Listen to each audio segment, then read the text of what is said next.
सरवत आपा, मैं आपसे जानना चाहूँगी कि जैसे हम अल्लाह सुब्हाना व तआला की शुक्रगुजारी करते हैं, इसी तरह अगर लोग हमारे साथ अच्छे तरीके से पेश आते हैं, कोई हदिया करते हैं, गिफ्ट करते हैं, तो क्या ये अल्लाह की मखलूक ही है ना जो हमारे साथ नेमत ही में आ गई, क्या हम पे वाजिब है कि हम उनका भी शुक्र अदा करें?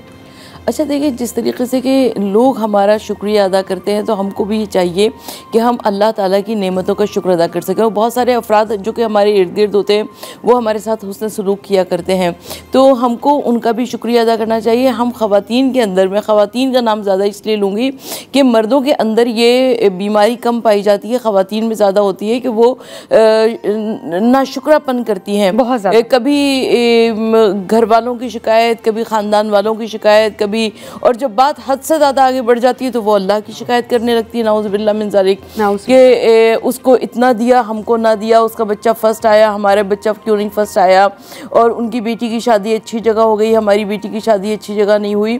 यानी ये नाशुक्रापन है। परवरदिगार आलम ने जितना जो कुछ आपको अता किया है आप उसके ऊपर अल्लाह का शुक्र अदा कीजिए। परवरदिगार आलम सूरह दहर में इरशाद फरमा रहा है कि वइम्मा शाकिरन वइम्मा कफूरा, तो हमको अल्लाह ताला का शुक्रगुजार बंदों में शामिल रहना चाहिए। अच्छा मुफ्ती साहब, मुझे आप बताइए कि नाफरमानी के बावजूद हम अपने इर्द गिर्द देखते हैं कि बहुत से लोग ऐसे हैं जो अल्लाह पाक के रास्ते पर उस तरह से चल नहीं रहे, नाफरमानी कर रहे हैं, लेकिन इसके बावजूद अल्लाह सुब्हाना व तआला ने उन्हें बेशबहा नेमतों से नवाजा है कि रश्क करते हैं लोग उन पर। तो मैं आपसे जानना चाहती हूँ कि इसके पीछे क्या हिकमत है? बिस्मिल्लाह। एक छोटी हिकायत, एक वाक़या मैं आपको सुनाऊं। ज़रूर। एक शख्स ने अल्लाह सुब्हानहू व तआला की नाफरमानी की, नाशुक्रापन किया और बेइंतहा नाउज़ुबिल्लाह मिन ज़ालिक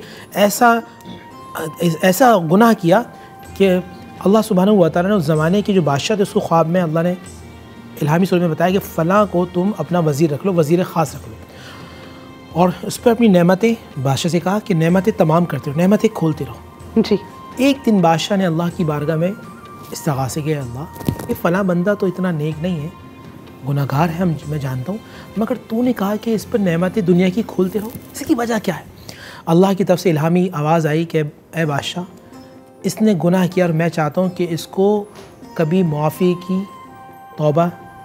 तौफीक ना मिले। मुआज़ल्लाह, कितनी बड़ी बात है कि किसी को तौबा की तौफीक ना मिलना अल्लाह की नाराज़गी की इंतहा है। तो बहुत सारे लोग ऐसा होते हैं जिनसे अल्लाह नाराज़ होता है, उन पर दुनिया की नेमतें खोलता चला जाता है।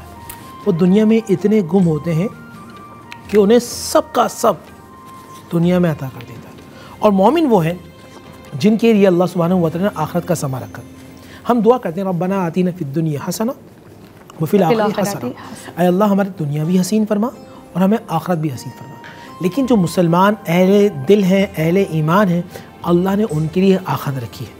काफिर और वो लोग कि जो अल्लाह सुब्हानहू व तआला से नाउज़ुबिल्लाह मायूस हो चुके हैं और जिनको अल्लाह ने अपनी रहमत से धुतकार दिया, अल्लाह ने उनकी तमाम चीज़ें, तमाम नेमतें उनको दुनिया में ही दे दी हैं।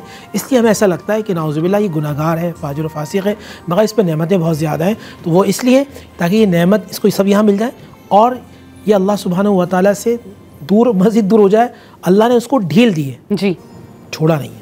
ठीक। सूरह आले इमरान की आयत नंबर 145 की ट्रांसलेशन कुछ यूँ है कि जो दुनिया का बदला चाहता है हम उसे दुनियावी बदला देते हैं, और जो आखरत का बदला चाहे तो हम उसे उखरवी यानी आखरत का बदला देते हैं, और अनकरीब हम शुक्रगुजारों को बहुत ज़्यादा जज़ा देंगे। जो मौलवी साहब कह रहे थे ना, मुफ्ती साहब, कि दुनिया में अल्लाह पाक बहुत सी नेमतें दे सकते हैं, तो ये वो लोग थे जिनको अल्लाह पाक ने इस कदर नेमतों में मशगूल रखा कि वो तौबा की नेमत से महरूम रहें।